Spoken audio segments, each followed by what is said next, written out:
Welcome back to the Red Dice Diaries and my last video for RPGADay 2017.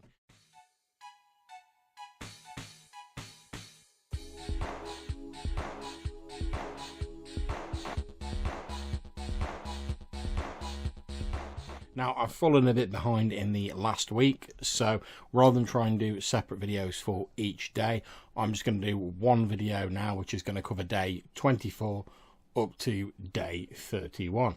So, here we go.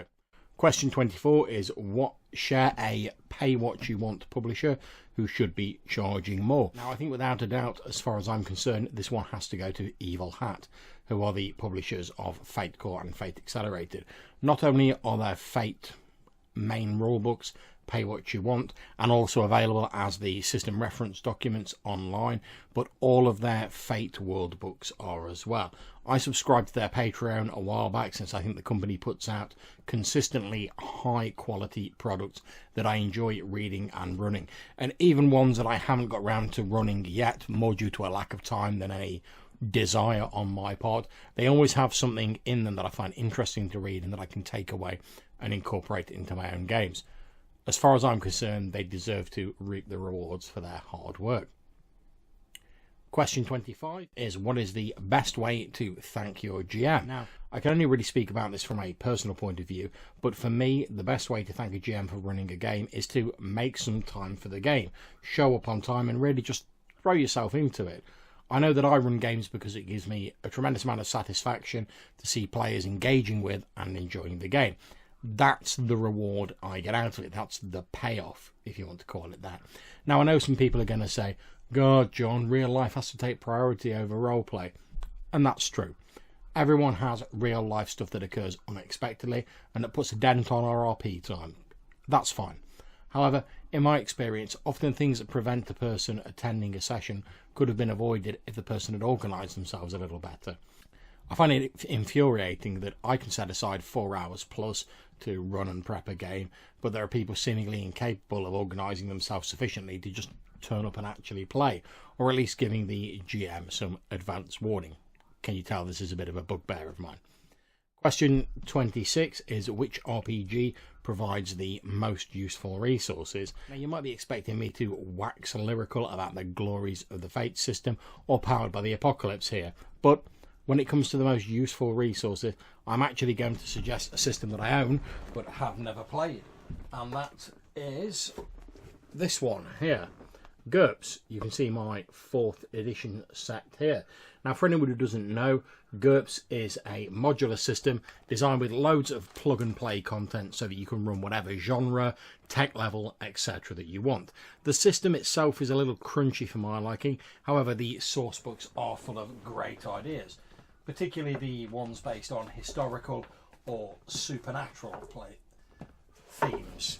You can see here I've got my copy of GURPS Spirits, my copy of GURPS Horror, and my copy of GURPS Imperial Rome. I've used this book no end of times for a number of different games. It has some great historical information in it, but it's formatted in a way that will be useful to role players, since the authors know that it's role players who are going to be using this. And the same with these other books as well, and there's books on Celtic, myth, ancient Greece, all manner of stuff. Chances are, if you want a source book dealing with it, then GURPS has done it at some point. Question 27 is, what are your essential tools for good gaming? Now, my essential tools are index cards so that I can write down aspects, zones, and at a pinch, character sheets, writing implements for obvious reasons, and my phone, because even if I don't have physical dice or my pen and paper, my phone has got lots of dice rolling apps on, from Fate dice to normal polyhedrals, etc. And it can also be used to take pictures and notes during and after a session. Question 28 is, what film or series is the biggest source of quotes in your group? Now, I can't say there's a single source of quotes in the groups I play, and it tends to be whatever film or series applies to the situation. We do, however, tend to quote the name of songs and iconic movies a fair bit, though. Question 29 is, what has been the best run Kickstarter that you have backed? Now, to be honest, I've backed a fair few, but the one that sticks out in my mind at the moment is the Midlands OSR Sandbox campaign by Glyn Seal.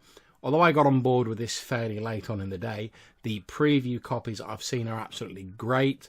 Glyn has been very clear about the aims and goals of the Kickstarter, providing updates and news on a very regular basis. My own experiences of chatting to Glyn about the project have been very positive, and it's clear to see his enthusiasm for it. It also doesn't hurt that the setting is a twisted version of my home region of the United Kingdom. Question 30 is, what is an RPG genre mashup you would most like to see? Now, I'm pretty much a sucker for anything that has swords and sorcery in it, or some sort of link with the Cthulhu mythos. So anything featuring those two would be absolutely fine as far as I'm concerned. I particularly liked Carcosa for Lamentations of the Flame Princess because it seemed to incorporate both of those elements with the author putting their own sort of spin on them.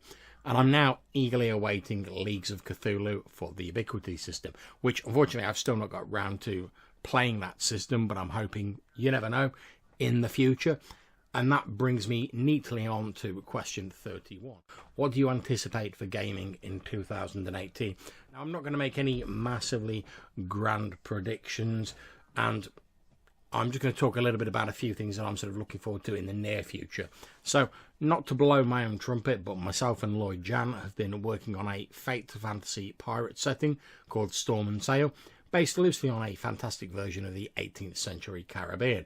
We've been working on it for quite some time, and we're at the point now where we just need to make a few final tweaks and make a few last decisions, then we can make the PDF available on Drive-Thru-RPG. Having been working on it for some time, I can't wait to see what people think of this PDF and start working on our next project.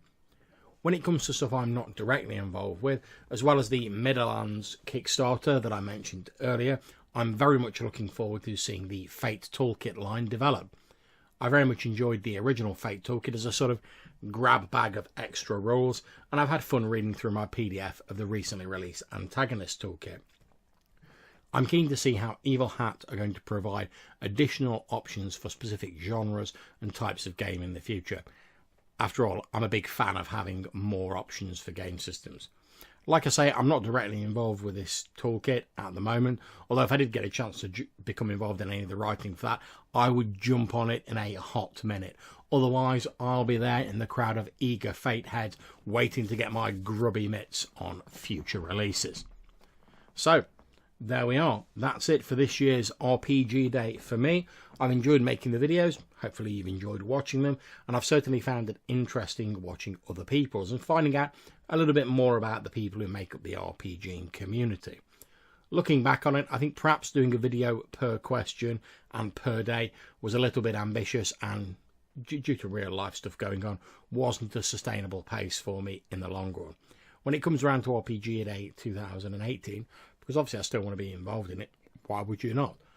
I think I'll probably split it down into only 3 or 4 videos featuring multiple questions. This will make it easier for me to film and also mean that I'm not trying to find material to stretch out the more straightforward responses. So I hope if you have enjoyed this video and the others, you'll click on like and subscribe to my channel.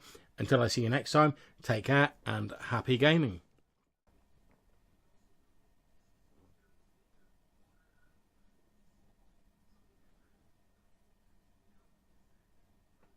And we hope you'll take a look at some of the other videos available on Red Dice Diaries. Take care.